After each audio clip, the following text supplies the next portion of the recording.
बड़ों को राम राम, छोटों को बहुत सारा प्यार। तो दोस्तों, आज संडे सुबह सुबह मैं वॉलमार्ट में गया और मैंने वॉलमार्ट में देखे बहुत सारे तरबूज रखे हुए थे और मेरा मन किया तरबूज लेने का, तरबूज खाने का। तो फिर लेकिन मुझे रियलाइज़ हुआ कि तरबूज खाने का जो टेस्ट है ना, देखो जैसे एक कहावत है कि पैसा जो है वो बिस्तर खरीद सकता है लेकिन नींद नहीं। ऐसे ही पैसा जो है वो खाना खरीद सकता है लेकिन भूख नहीं। ऐसे ही पैसा जो है वो फ्रूट खरीद सकता है लेकिन टेस्ट नहीं।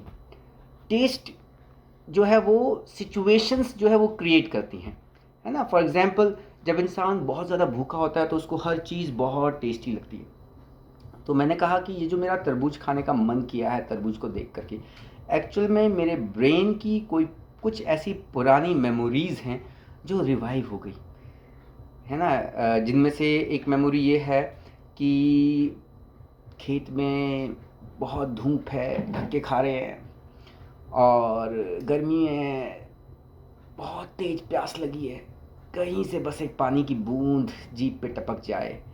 और जब ऐसी सिचुएशन में अगर सामने तरबूज आ जाए तो उस तरबूज का मज़ा ही और है। तो मैंने कहा पहले तो ये सिचुएशन क्रिएट करनी पड़ेगी, तब मैं इसका मज़ा ले पाऊँगा।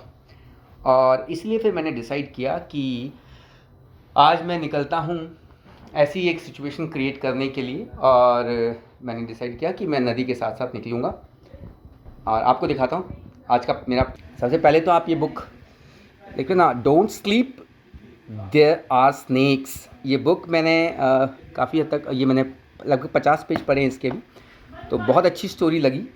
तो ये बुक आज पढ़ूँगा और मैंने ये तरबूज ले लिया, साइकिल पे जाऊँगा नदी किनारे किनारे, और जब जब उस लेवल पे प्यास लगेगी ना तब इस तरबूज का आनंद लूँगा। और साथ में मैंने ये चेरी ले ली, साथ में मैंने ये संतरे ले लिए, साथ में मैंने ये आम ले लिया, कीवी ले लिया। तो ये सारे के सारे फ्रूट्स का भरपूर आनंद लूँगा।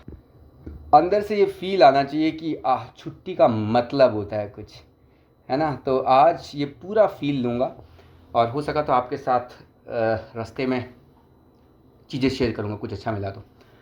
मैंने कहा था, पहले मेरा प्लान था कि बीवी बच्चे को भी साथ लेके चलता हूँ, तीनों साथ चलते हैं साइकिल पे, लेकिन इनका कहना ये था कि नहीं, बहुत धूप है, बहुत गर्मी है, हमें नहीं जाना। तो मैंने कहा ठीक है यार, मेरे लिए तो धूप और गर्मी एक अपॉर्चुनिटी है कि अपने आप को उस लेवल तक पुश कर लूँ कि वो पानी की एक बूंद के लिए तरसूँ और उसके बाद तरबूज मिल जाए मुझे। तो ठीक है, किसी के लिए कोई प्रॉब्लम होती है और कोई उसी प्रॉब्लम को अपॉर्चुनिटी में कन्वर्ट कर लेता है। ये छोटे छोटे माइंडसेट जो है ना, ये छोटी छोटी चीज़ें जो है ना, ये लाइफ में खुशियाँ डालती हैं। और शायद चलिए अब बाकी चीज़ें आपके साथ शेयर करूँगा सफ़र में।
तो दोस्तों, लगभग 1.5 घंटे का सफ़र करते हुए मैं यहाँ पहुँचा नदी किनारे। और अभी जो आपके साथ मैंने एक बतख शेयर करी, दोबारा से शेयर की, ये देखो ये जा रही है। इसकी कहानी आपको बताता हूँ। मैं हर संडे को जब यहाँ आता हूँ तो आज से पहले मैं जब भी यहाँ आया हूँ ना, ये पेड़ होता है और इनके 5 चूज़े हैं, और पेड़ है, इनके 5 चूज़े हैं। पिछले संडे को जब मैं आया था तब भी थे, और इस संडे उससे पिछले संडे को मैं आया था तब भी थे। तो मैं ना मुझे कहीं ना कहीं ये लगता है जैसे ये मेरा इंतज़ार कर रहे हैं। हर संडे को मैं इस फीलिंग के साथ यहाँ आता हूँ कि हाँ यार, वो मेरा इंतज़ार कर रहे होंगे, लेट मी गो, मैं जाता हूँ, उनसे मिल के आता हूँ। ये मैं अपने आप में फ़ील करता हूँ। लेकिन आज जब आया तो ये एक ही है, बच्चे नहीं हैं, और उस पेड़ में से एक और गायब है। तो मेरे मन में एक ऐसे ही एक विचार आया, आपके साथ शेयर करता हूँ। कल जैसे मैंने आपको वीडियो में शेयर किया था कि कल इस नदी में बहुत ज़्यादा पानी था। आज एक बार नदी शेयर कर लेता हूँ मैं आपके साथ। ये तो नदी आज काफ़ी नीचे जा चुकी है कल के कंपैरेटिवली। तो कल इस नदी में बहुत था, और ये एजम्पशन लगाई जा रही थी कि हो सकता है अगर बारिश ऐसे ही होती रही तो फ्लडिंग हो जाए आसपास के एरिया में। और उसके बाद शाम तक बारिश रुक गई और नदी से बाहर पानी नहीं आ पाया था। तो हम ऐसे आपस में बात कर रहे थे कि यार फ्लडिंग नहीं होएगी अब, चलो बाढ़ नहीं आई, अच्छी बात है, परेशानी नहीं हुई। तो कंक्लूजन निकला कि फ्लडिंग नहीं हुई, बाढ़ नहीं आई, ये कंक्लूजन निकला। और मैं अब जब आज यहाँ आया और मैंने देखा कि नदी का पानी बहुत नीचे चला गया, तो मैंने सोचा अरे यार चलो बाढ़ नहीं आई, अच्छा है। और जब मैं यहाँ पहुँचा और मैंने ये अकेला बत्तख देखा, और तब मुझे अंदर से एक एहसास हुआ कि यार बाढ़ तो आई थी, सिर्फ हमारे घरों तक पानी पहुँच जाए, सिर्फ हमारे घर डूबें, इसी को बाढ़ थोड़ी ना बोलेंगे। किसी का घर तो डूबा है ना, और शायद वो हमारी गिनती में नहीं आता ना, पर बाढ़ तो आई थी, किसी का घर तो डूबा है, किसी का परिवार तो टूटा है ना। शायद वो हम लोग कैजुअलिटीज़ में नहीं काउंट करते, पर मुझे लगता है कि यार जीव तो जीव है, लाइफ इज़ लाइफ, है ना। वो चाहे एक इंसान के शरीर के अंदर है, वो चाहे एक चींटी के शरीर के अंदर है, वो चाहे एक पक्षी के शरीर के अंदर है, लाइफ तो लाइफ है, फीलिंग तो उनको भी है ना। मैं अक्सर जब यहाँ आता था, अगर मैं बत्तख के बच्चों के पास जाता था तो ये पेड़ दौड़ के मेरे को आता और मुझे रेसिस्ट करता था, मुझे उनके पास जाने नहीं देता था। मीन्स ये भी परिवार समझते हैं ना क्या होता है। तो मुझे लगा यार नहीं यार, बाढ़ तो आई, किसी का घर तो टूटा है ना, किसी का परिवार तो बिखरा है ना। तो बस तब मन में ये लगा कि यार हम सिर्फ इंसान ही थोड़ी ना इस धरती पे, इस प्रकृति पे। जीने का हक सिर्फ हमें ही थोड़ी ना है, औरों को भी है जीने का हक, है ना। कब सिविलाइजेशन, कब मानव सभ्यता उस मुकाम पे पहुंच जाएगी जहाँ पे हर लाइफ को इक्वली इम्पोर्टेंस दी जाएगी। जब भी पहुंच जाएगी शायद उसी को शायद हम लोग सतयुग बोलेंगे, उसी को शायद हम लोग स्वर्ग बोलेंगे, है ना। तब शायद से ये कहेंगे कि हाँ सतयुग आ गया।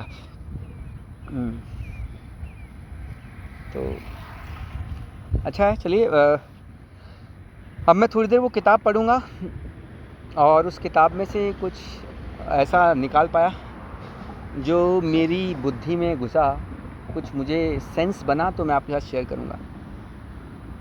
अभी तक प्यास उस हद तक नहीं लगी है कि अंदर से वो तड़प आए कि हे भगवान, एक पानी की बूंद जीभ पे टपक जाए। जब वो आएगी तड़प, तब तरबूज खाएंगे।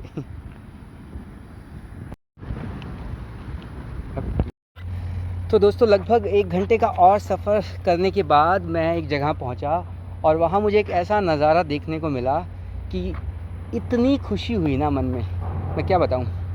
तो वही खुशी मैं आप लोगों के साथ शेयर करता हूँ। कैसे दिल से समझे ना क्यों नैना भरे। क्या आप लोग देख पा रहे हैं? हाय, क्या आप लोग देख पा रहे हैं? आने कैसे। तो ये वही उस जोड़ी की एक पार्टनर, और बच्चे 2 ही दिख रहे हैं, बट चलो एटलीस्ट 2 हैं। और ये अपनी माँ के नीचे छुप गए। अब 2 हैं या ज़्यादा हैं? ओके, नहीं नहीं ज़्यादा हैं शायद से। ओह 3 4 हैं, 4 हैं, नहीं 5 हैं। वाह! इसका मतलब सारे के सारे जो हैं वो हैं, ठीक सही सलामत हैं। The only thing is that कि इस पेयर में से एक पीछे रह गया, शायद से बाप पीछे रह गया। तो मुझे बहुत खुशी मिली कि ये लोग ज़िंदा हैं, ये लोग ज़िंदा हैं और ये लोग ठीक हैं। बस शायद काश मैं इनकी भाषा बोलना जानता तो इनको बता देता कि पीछे इनका बाप भी सही सलामत है, और काश मैं उसको जा कर के ये संदेश देता कि थोड़ी आगे जा, वो तुझे मिल जाएंगे, 1 घंटे का सफ़र कर, वो तुझे मिल जाएंगे। या फिर मैं इन सब को ले करके चला जाऊं और उससे मिलवा दूं। दोबारा जाने कैसे दिल से दूर देख रहे हमसे ना क्यों नैना हाँ पहचाना तूने मुझे? जाने कैसे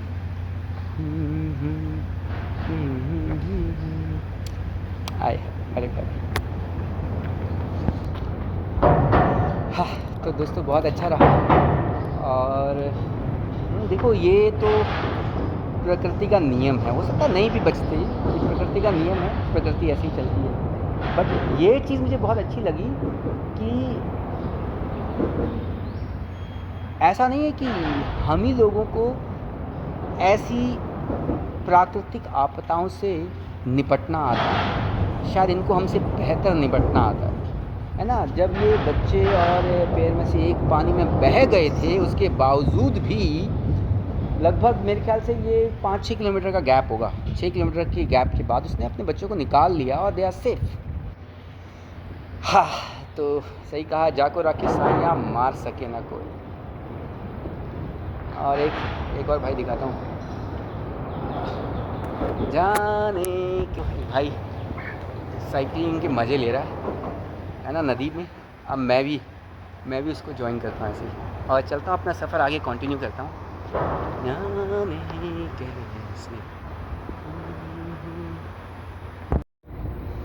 तो दोस्तों चलते चलते एक ऐसी जगह आ गया, इतना खूबसूरत रास्ता है ना, मेरा मन किया कि आपके साथ शेयर करता हूँ।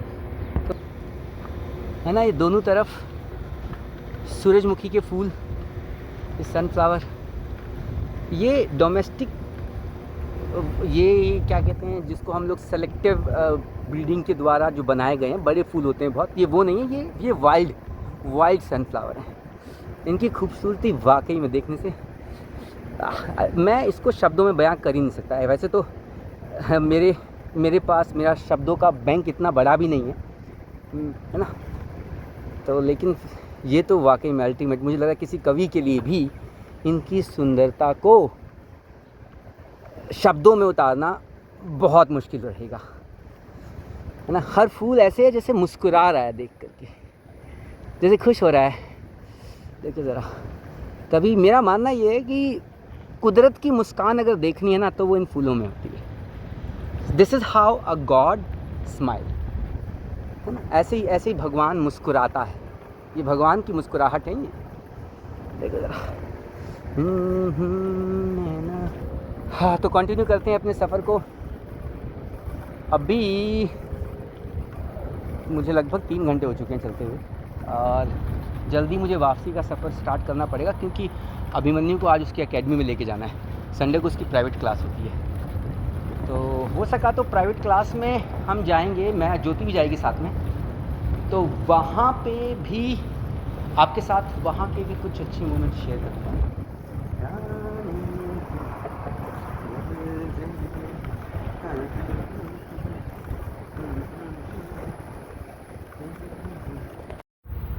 तो दोस्तों मुझे साइकिल चलाते हुए लगभग 4 घंटे हो गए हैं। 8 बजे मैं घर से निकला था, अभी बज चुके हैं 12। तो प्यास लगी हुई है ज़बरदस्त, और ये मिल गया मुझे पानी का, तो मन तो किया पानी पी लूँ, आत्मा तृप्त हो जाए। लेकिन जैसा मैंने आपको बताया था स्टार्टिंग में कि वो जो मेरे बैग में तरबूज रखा है ना, अब उसका स्वाद लूँगा कहीं बैठ के। हाँ, अब देखता हूँ कहीं जगह पेड़ के नीचे बैठ के इस तरबूज का स्वाद लेंगे और उसके बाद लगभग 1 घंटे और वहाँ बैठ के पढ़ूँगा। 1 घंटा पढ़ने के बाद फिर मैं वापसी का सफ़र तक स्टार्ट करूँगा, क्योंकि आते टाइम मुझे अगर 4 घंटे लगे हैं तो जाते टाइम मुझे 3 घंटे लग जाएंगे। हालांकि मैं इसको जल्दी भी तय कर सकता हूँ, क्योंकि मैं बीच में जो रुकता हुआ आया हूँ, अगर मुझे लगा लेट हो रहा हूँ तो मैं रुकने की बजाय लगातार चला करके पहुँच जाऊँगा। मुझे पहुँचना है घर 3:30 बजे, अभी मनु को लेके जाना है। तो चलिए अब तरबूज का आनंद लेते हैं। तो अब मैं चलाते चलाते एक ऐसी जगह पहुंचा और यहाँ पे कुछ ऐसा मिला जो मुझे लगा कि शायद आपके साथ शेयर करना चाहिए। पहले तो इसका थोड़ा सा बैकग्राउंड आपको बताता हूँ। मुझे ये बहुत अच्छा लगता है, मुझे किस चीज़ की याद दिलाता है। ऋषिकेश में गंगा पे एक पुल बना हुआ है जिसका नाम है लक्ष्मण झूला, है ना, आप सब जानते हैं। और उसकी कहानी कुछ इस तरह की है कि जब श्री रामचंद्र जी वनवास में गए थे तो उन्हें गंगा को पार करने की ज़रूरत पड़ी, तो उस समय लक्ष्मण जी ने जूट की रस्सी से एक पुल बनाया और उसी पुल को लक्ष्मण झूला कहा जाता है। और उसी पुल की याद में वो पुल बनाया गया था जो अभी वहाँ पे था, जिसको शायद से बंद कर दिया गया है ना। तो ऐसा ही मुझे कुछ फील आता है जब मैं इस पुल को देखता हूँ। देखो ज़रा ये पुल, तो ये मेरा लक्ष्मण झूला है अमेरिका में।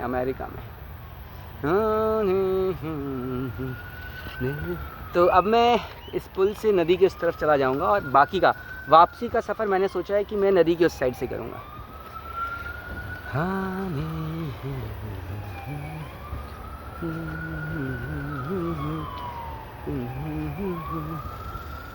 ये रहा पुल और ये रही वो नदी जिसके साथ साथ मैं यहाँ तक आया हूँ अभी।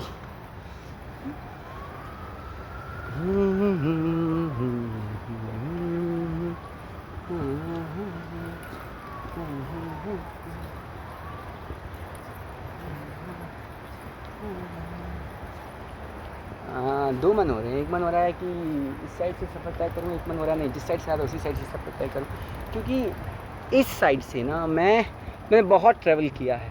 जब मैं नया आया था अमेरिका में, तो मेरा जो जहाँ पे मैंने अपार्टमेंट लिया हुआ था, स्कूल से जब मैं वहाँ जाता था तो इसी रास्ते से अक्सर जाता था। ये जो इधर वाला रास्ता जिससे मैं आज आया हूँ, इससे अभी मैंने कुछ टाइम से ही ट्रैवल करना स्टार्ट किया है, तो उसी से चलते हैं, उसी से ज़्यादा मज़ा आएगा। अब पहले तो हम यहाँ पे एक छोटा सा जंगल कहूँ क्या, थोड़ा सा ऐसा डेंस है, थोड़ा सा पेड़ पौधे लगे हुए हैं। तो पहले तो वहाँ बैठ के अपने तरबूज का आनंद लेते हैं दोस्तों। ये है वो, यहाँ बैठ कर के कहीं पेड़ के नीचे छाया में तरबूज का आनंद लेते हैं।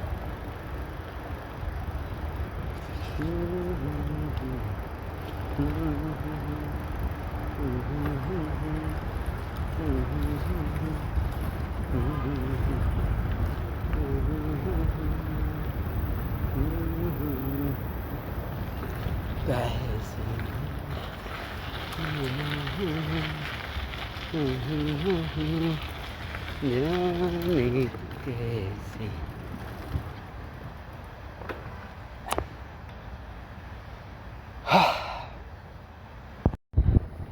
तो मैं अभी एक छाया वाली जगह बैठा हूँ, उसी लक्ष्मण झूले के नीचे।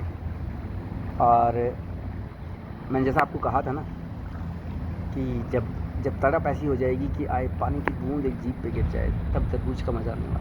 तो दोस्तों वही तरबूज का मज़ा लेना स्टार्ट किया और मुझे इसका मज़ा लेते हुए एक लिमिटेशन जो महसूस हो रही है आपके साथ ये शेयर करते हुए, कि मैं ये मज़ा आपके साथ शेयर नहीं कर सकता, है ना। ये इस वर्चुअल शेयरिंग की लिमिटेशन है। मैं आपको अपनी फीलिंग्स बता रहा हूँ, मैं आपको ये नज़ारा दिखा सकता हूँ, मैं आपको ये तरबूज दिखा सकता हूँ, बस इसका टेस्ट मैं आपके साथ शेयर नहीं कर सकता ना, ये इसकी लिमिटेशन है। तो यहीं पे वो बात याद आती है, किसी को भी हाँ मुकम्मल जहाँ नहीं मिलता, कभी ज़मीं तो कभी आसमान नहीं मिलता। तो दोस्तों कुछ ना कुछ कमी हमेशा रहेगी जीवन में। हमेशा रहेगी। और अभी हम पे डिपेंड करता है कि उस कमी को देखते हुए उस कमी पे इतना ध्यान दें कि हमें जीवन नीरस लगने लग जाए, या फिर उस कमी को एक तरफ रख करके जो है उसको देख करके एंजॉय करें लाइफ को, खुश हों। ये हम पे डिपेंड करता है। इसी को बोलते हैं माइंडसेट, है ना। इसी को बोलते हैं नज़रिया, जीवन के प्रति नज़रिया। तो मज़ा जो है सिचुएशंस में नहीं होता, मज़ा जो है हालात में नहीं होता, मज़ा जो है आपकी सोच में होता है। तो आप या हम जिस भी हालात में हों, यहीं पे भी हों, अगर मज़ा लेंगे तो अपने बेस्ट पोटेंशियल के साथ उस सिचुएशन को डील करेंगे। ये सच्चाई है। तो इसलिए आप अपना बेस्ट आप अपनी लाइफ को अपने बेस्ट पोटेंशियल के साथ जी पाएँ, इसके लिए ज़रूरी है एक पॉजिटिव माइंडसेट मेंटेन रखना। इसके लिए ज़रूरी है खुश रहना। चलिए, जो भी है, मज़ा आ रहा है, बहुत अच्छा लगा। और अभी वापसी स्टार्ट करूँगा।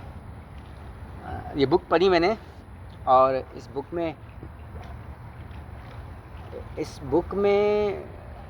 बुक का आगे वीडियो में शेयर करूँगा। मज़ा आया इस बुक में। कुछ मैंने इस तरह से मैंने महसूस किया कि ज़िंदगी में दर्द क्या होता है। वो गाना सुना है ना, दुनिया में कितना गम है, मेरा गम कितना कम है।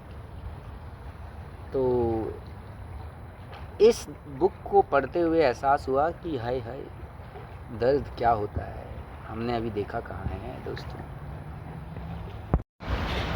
तो दोस्तों, वापसी के सफ़र में हूँ मैं अपने, और लगभग 1 घंटे का सफ़र और रह गया।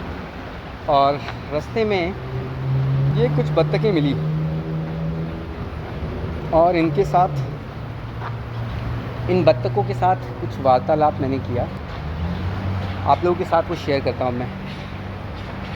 तो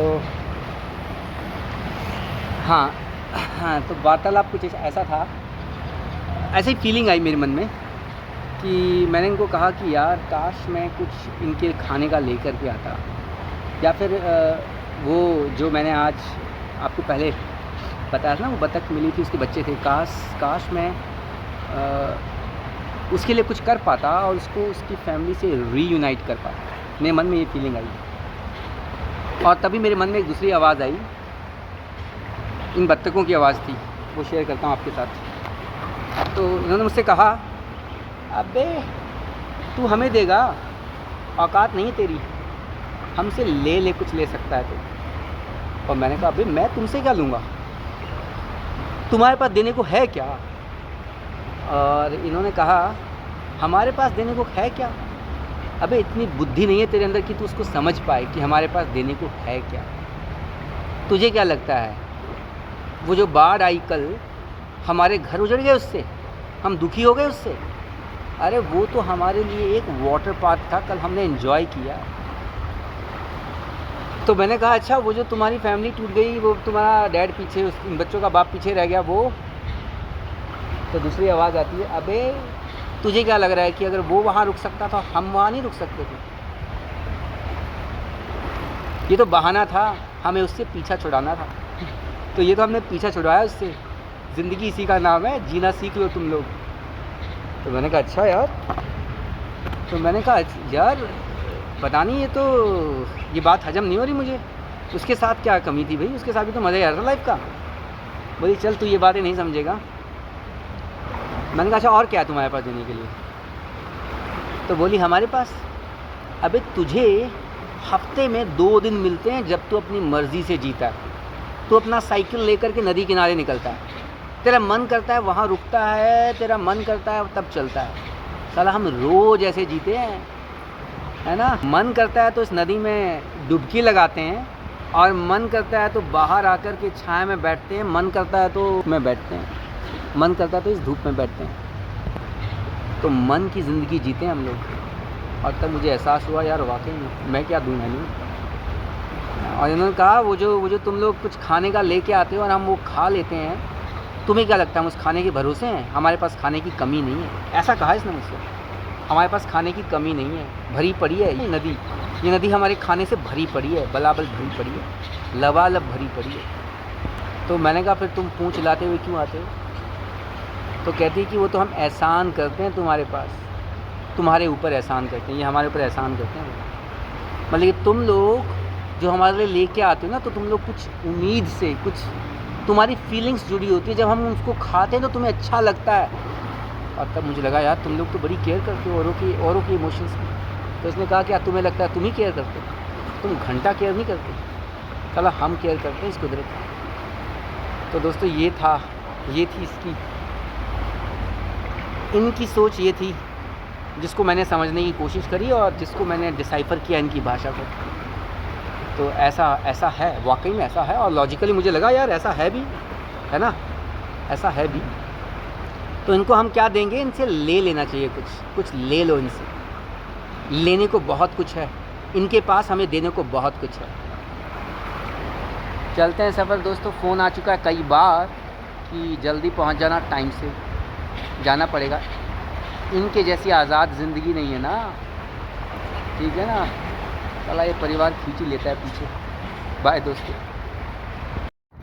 तो दोस्तों जाते हुए घर रास्ते में एक आंटी मिल गई और उसकी गाड़ी का टायर पंचर हो गया और वो पंचर में भगाई जा रही है। बेचारी के पास ऑप्शन नहीं था।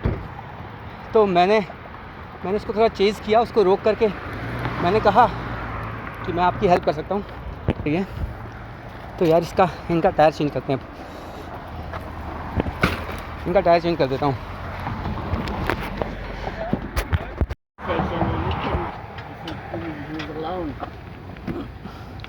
Yeah, because what you need is this is a lot of air. Yeah. Is there one more? Okay.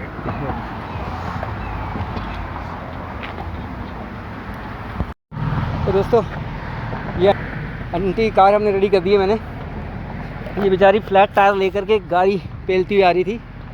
इसको कोई टायर चेंज करने के लिए नहीं मिला, बहुत बुढ़ी है, लगभग 80 साल की उम्र होगी। तो मैंने इसकी गाड़ी का स्टेपनी चेंज कर दी और चली रहा। बड़ी खुश हुई, पूछ रही थी मुझसे कहाँ से हो। बोली आर यू फ्रॉम पुर्तगाल? मैंने कहा आई एम फ्रॉम इंडिया। बता रही थी कि मैं रिटायर्ड नर्स हूँ और मैंने बताया कि मैं टीचर हूँ। तो कह रही थी कि मैं भी टीचर बनना चाहती थी। तो अच्छा रहा एक्सपीरियंस, मज़ा आया इसका। इसको ना मैंने लगभग आधा किलोमीटर मैंने इसको चेज़ किया, क्योंकि जब मैंने देखा इसको ये गाड़ी चला रही है और टायर जो है बिल्कुल फ्लैट है, इसका टायर बिल्कुल फट चुका था। तो मैंने इसको थोड़ा चेज़ किया। पहले मुझे एक बार थोड़ा डर भी लगा क्योंकि यहाँ पे जो है ना भाई, किसी की मदद भी करने जाओगे ना तो इन लोगों को ये चीज़ें डाइजेस्ट नहीं होती है कि कोई किसी की मदद कर सकता है। यहाँ का कल्चर शायद से कुछ ऐसा है इन लोगों का। और दूसरा, आजकल इंडियंस को लेकर के है ना जैसा माहौल है, थोड़ा मुझे लगा, हेजिटेशन हुआ मुझे। पर मुझे फिर ये भी लगा कि नहीं यार, पूछने में क्या जा रहा है, और दिन है, कोई रात नहीं है, शहर है। तो मुझे नहीं लगता कि मैं इसको अप्रोच करूँगा तो इसमें डर लगेगा। तो मैंने साइकिल काफ़ी तेज़ चलाया, गाड़ी इसकी तेज़ नहीं चल पा रही थी तो तेज़ चलाया। इसके गाड़ी इसके थोड़ी आगे निकल गया, साइकिल रोक करके फिर मैंने इसके तरफ हाथ हिलाया और इसने गाड़ी रोकी। मैंने कहा कि अगर आप चाहते हो तो मैं आपकी मदद कर सकता हूँ। तो इसने कहा कि क्या आपको टायर चेंज करना आता है? मैंने कहा हाँ बिल्कुल आता है मुझे टायर चेंज करना। तो फिर इसने गाड़ी साइड में लगाई और इसका टायर मैंने आपको दिखाया क्या हाल हो रखा था टायर का, बिल्कुल कंडम हो गया। यहाँ पे जो है पंचर की शॉप मिलना इज़ नॉट दैट ईज़ी, क्योंकि यहाँ पे टायर पंचर होना यही बहुत रेयर होता है। तो फिर मैंने इसकी स्टेपनी चेंज कर दी और अभी ठीक से अपने घर जा सकती है। मुझसे कह रही थी कि अपना नंबर दो, तो मैंने कहा क्यों चाहिए नंबर, इट्स फाइन। मैंने नंबर वैसा तो नहीं दिया, लेकिन मतलब कुछ दिक्कत हो जाए और मेरे ऊपर ही नाम लगा दे। चलो चलते हैं आगे। ज्योति का फ़ोन आ गया, अभी दोबारा से फ़ोन आ रहा है, फ़ोन उठाता हूँ। हाँ। तो दोस्तों अभी वापसी के सफ़र में हूँ और लगभग आधे घंटे का और सफ़र बच गया। ज्योति का फ़ोन कई बार आ लिया कि कहाँ रह गए हो, अभिमन्यु को लेके जाना है। तो मैंने उसको बताया ऐसे से एक आंटी मिल गई थी और इसका ऐसे से टायर पंचर हो गया था। तो उसका डायलॉग सुन के एक मम्मी की बात याद आ गई। उसने कहा कि यार तुझे ही क्यों मिलते हैं ऐसे लोग। और मुझे याद आया एक बात कि बचपन में कई बार जैसे मुझे कहीं रास्ते में कोई घायल पिल्ला मिल गया, मैं घर ले जाता था। कोई चिड़िया का बच्चा मिल गया, मैं घर ले जाता था। तो मम्मी अक्सर कहा करती थी, यहाँ इसने क्या तपाओ है ऐसी सी चीज़। तो पता नहीं भाई क्यों मेरे से टकरा जाती है ऐसी चीज़ें, ठीक है। और मेरा मानना ये शायद ये ऊपर वाले की कृपा है, ये ऊपर वाले की कृपा है ना। ऐसा अगर वो मौका देता है, किसी की मदद करने का अगर मौका मिलता है, it's not about any human being, किसी की भी मदद करने का मौका मिलता है तो ये आपकी किस्मत होती है ना। ये एक अपॉर्चुनिटी होती है कि यू कैन हेल्प समवन, तो इसलिए इसको अवेल करना चाहिए। तो अच्छा लगा, अब वापसी में हैं और पहुंचता हूं जल्दी। और हाँ, ये मदद करने की बात से मैं आपको बताता हूँ, वो जो किताब मैंने पढ़ी उसमें आज एक इंसिडेंट आया ऐसे ही। मैंने आपको बताया था कि किस तरह से उस मिशनरी की फैमिली बहुत बीमार हो गई थी और वो एक बोट लेकर के अमेज़न रिवर में निकल जाते हैं एक शहर की तलाश में, और 12-13 घंटे अकेले नदी में सफ़र करते हैं। और कैसे उसकी बीवी बीमार है, और मतलब कि उस सिचुएशन को विजुलाइज़ करते हुए ऐसा एहसास हुआ कि यार लाइफ मतलब कितना रिस्क है लाइफ में इनकी। साला हमारी लाइफ तो बहुत सिक्योर है यार, हम भी डर जाते हैं। वो आदमी निकल गया नदी में लेकर के अमेज़न रिवर में, वो भी उसके बाद वो एक शहर में पहुंचा और उसका उस शहर का जो सिनेरियो बताया, कितने मच्छर थे, कैसे कैसे थे। और तब कई बार सोचते हैं साला हम मच्छरों को रोते हैं। जो उसने विजुलाइज, जो उसने उसको मुझे बताया जिस तरह से सिनेरियो, तब मुझे लगा भाई मच्छर तो ये होते हैं, हमें क्या मच्छर है यहाँ पे 2 मच्छर 4 हैं, इंडिया में भी क्या मच्छर है, वो मच्छर नहीं है जो मच्छर उसने मुझे एक्सप्लेन किए। उसके बाद उसकी बीवी बहुत बीमार थी और उस एक छोटे शहर से बड़े शहर जाने के लिए एक बोट आती है, और वो बोट वाले से वो रिक्वेस्ट करता है कि आप अगर थोड़ा तेज़ चला लो, और वो बोट वाला उसको मना कर देता है कि अगर तेरी बीवी बीमार है, अगर वो मरनी तो मरेगी भाई, मैं अपनी स्पीड से चलूँगा, ठीक है ना, जल्दी तुझे है मुझे नहीं है, ऐसा उसने कहा।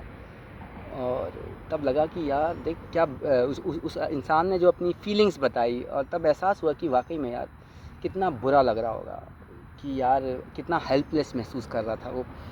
और वो जो बोट वाला उसकी फैमिली को लेके जा रहा था, फिर वो एक स्टेशन पे रुकते हैं और वहाँ पे वो फुटबॉल खेलते हैं 1-1.5 घंटा। अरे उसकी बीवी मरने को हो रही है नाव में और वो फुटबॉल खेल रहे हैं। पता नहीं यार, ऐसे भी लोग हैं, ऐसे भी लोग हैं। और भाई ऐसे लोग, मैं ये नहीं कह रहा कि देखो एक कहावत है ना कि इंसान बुरा नहीं होता, हालात बुरे होते हैं। तो ये जो ऐसे लोग कहना गलत होगा, हम ये कह सकते हैं इस तरह के भी माइंडसेट हैं। वो माइंडसेट किसी का भी हो सकता है, वो माइंडसेट मेरा भी हो सकता है, और ये माइंडसेट बिल्ड होता है कहीं ना कहीं लाइफ एक्सपीरियंसेस से, है ना। ज़िंदगी हमें किस तरह के तजुर्बे देती है, उसी तरह से हमारी सोच बनती है। तो वो शायद से उस जो इंसान ऐसा कर रहा है उसके लाइफ एक्सपीरियंसेस इस तरह के रहे होंगे जो हमारे नहीं रहे, इसलिए शायद हमें इतना बुरा लग रहा है, इसलिए शायद मुझे इतना बुरा लग रहा है। और तभी बचपन की एक कहावत याद आती है। स्कूल में एक थॉट ऑफ द डे बोलते थे, बुराई से घृणा करो बुरे इंसान से नहीं। आई रिपीट माई थॉट, बुराई से घृणा करो बुरे इंसान से नहीं। इस बात का मतलब यही था कि इंसान बुरा नहीं होता है, बुराई बुरी होती है। वो बुराई किसी में भी हो सकती है। आज आप जो हैं कल आप वही होंगे ये ज़रूरी नहीं है, ठीक है ना। कल आप क्या होंगे ये डिपेंड करता है कि आज से कल के बीच में आपके लाइफ एक्सपीरियंसेस किस तरह के रहे हैं। और फिर यहाँ पे सवाल उठता है कि क्या इसका मतलब जब हमारे हाथ में है ही नहीं ये चीज़ें, तो जब हम इनको चेंज कर ही नहीं सकते, हम लाइफ एक्सपीरियंसेस को जब मॉडिफाई कर ही नहीं सकते, तो ये पॉजिटिव माइंडसेट बिल्ड करने का क्या मतलब है भाई। ये देखो मैं भी नहीं जानता। हाँ वही है कि पॉजिटिव अगर थॉट रखेंगे तो अच्छा है अपने लिए, इसलिए मैं हमेशा थॉट यही रखता हूँ कि नहीं, it depends on us, it's don't do not depend on situation, it depend on मेरा सोचना, ये मैं ऐसे सोचता हूँ। पर एट द सेम टाइम मैं हमेशा कोशिश करता हूँ कि किसी इंसान से नफ़रत ना की जाए। ये ध्यान रखा जाए कि हो सकता है कि अगर मैं इतना पॉजिटिव माइंडसेट बिल्ड कर पा रहा हूँ तो इसके पीछे हो सकता है कि मेरे लाइफ एक्सपीरियंसेस हों और उसके पास वो लाइफ एक्सपीरियंसेस ना रहे हों। तो चलिए आगे प्रोसीड करते हैं और कुछ और मिला तो आपके साथ शेयर करेंगे। एट द एंड, बुराई से घृणा करो, बुरे इंसान से नहीं। आई रिपीट माई थॉट, बुराई से घृणा करो, बुरे इंसान से नहीं। ये थॉट बोलते हुए ना ऐसे विजुलाइज हो रहा है जब मैं चौथी क्लास में था और स्टेज पे जो सीनियर बच्चे थे, है ना, स्टेज पे जो असेंबली करवाते थे उनमें से कोई बच्चा आकर के थॉट बोलता था और ये थॉट ऐसे बोला जा रहा है। मेरे को आज भी मैं अपनी क्लास की उस लाइन में खड़ा दिखाई दे रहा हूँ और मैंने ये थॉट सुना और मैंने इस पे विचार किया, क्या मतलब है इस बात का, आज भी ऐसे लग रहा है। तो दोस्तों, ज्योति का कॉल आया और कह रही थी कि लेट हो रहे हैं, जल्दी आ जा वरना तेरे पास खाना खाने के लिए टाइम नहीं बचेगा।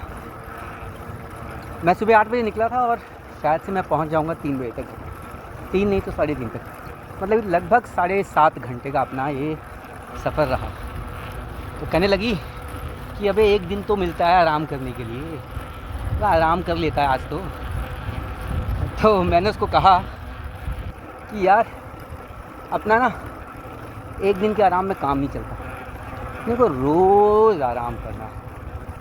अपना एक दिन की मौज में भी काम नहीं चलता, अपने को रोज़ मौज लेनी है। तो कैसे, आपको बताता हूँ कैसे, जो मेरी फ़िलॉसफी है। तो मैंने कहा कि यार जब रात को 10 बजे रोज़ बिस्तर पे गिरता हूँ ना तो वो आराम करने के लिए गिरते हैं, है ना, ऐसे बेहोश होके सोते हैं, सुबह 4 बजे तक पूरा आराम हो जाता है, बॉडी रिवाइव हो जाती है ना। और जब काम पे जाते हैं भाई, वो काम मेरे लिए काम नहीं है, क्योंकि वो जो स्कूल में जा कर के वो जो बच्चों की हंसते हुए चेहरे दिखते हैं ना, वो जो बच्चों की खुशियाँ दिखती हैं, वो जो उनको हमसे मिलने की खुशी होती है, वो जो खुशी है, वो जो फीलिंग्स है ना, उसमें मज़ा आता है यार, उसमें मज़ा आता है। वो काम नहीं है इसलिए अपने लिए, पर वो जीते हैं, वो मौज है अपनी, वो मौज है, इसलिए साला रोज़ मौज लेते हैं, ठीक है ना। ये जो हफ्ते में 2 दिन आराम करते हैं और 5 दिन काम करते हैं, पता नहीं जीते क्यों हैं फिर। साला रोज़ अपने को तो आराम करना है, फिर रोज़ मौज लेनी है। तो दोस्तों अभी पहुंच जाएंगे घर पे और शायद से अपना लंच स्किप करना पड़े, कोई बात नहीं, इसी बहाने ना इस पेट को भूखा रखने का मौका मिलेगा। सच बताऊं तो कई बार मुझे लगता है कि यार ये ह्यूमन सिविलाइजेशन कैसे मुकाम पे पहुंच चुकी है कि इंसान को भूख लगने से पहले खाना खाने का टाइम हो जाता है। यानी खाना हम इसलिए खाते हैं कि खाना खाने का टाइम हो चुका है, लंच का टाइम हो चुका है, डिनर का टाइम हो चुका है, ब्रेकफास्ट का टाइम हो चुका है। अबे यार भूख तो लगने दो। तो कभी खा के देखो उस टाइम जब भूख लगती है, तो जब भूख लगती है तब जो खाने में मज़ा है ना, टाइम होने पे खाने में वो मज़ा नहीं है। वो मज़ा ले के देखो तब पता चलेगा ना। तो चलो ठीक है दोस्तों, चलते हैं अभी और अभिमन्यु को अकेडमी लेके जाएंगे। हो सका तो, वैसे वो मुझे मना करता है कि मेरी ट्रेनिंग के क्लिप्स मत डाला करो, हो सका तो डालूँगा अगर उसने अलाउ किया तो, नहीं किया तो ठीक है यार, कोई ज़रूरी थोड़ी ना है। चलो ओके दोस्तों।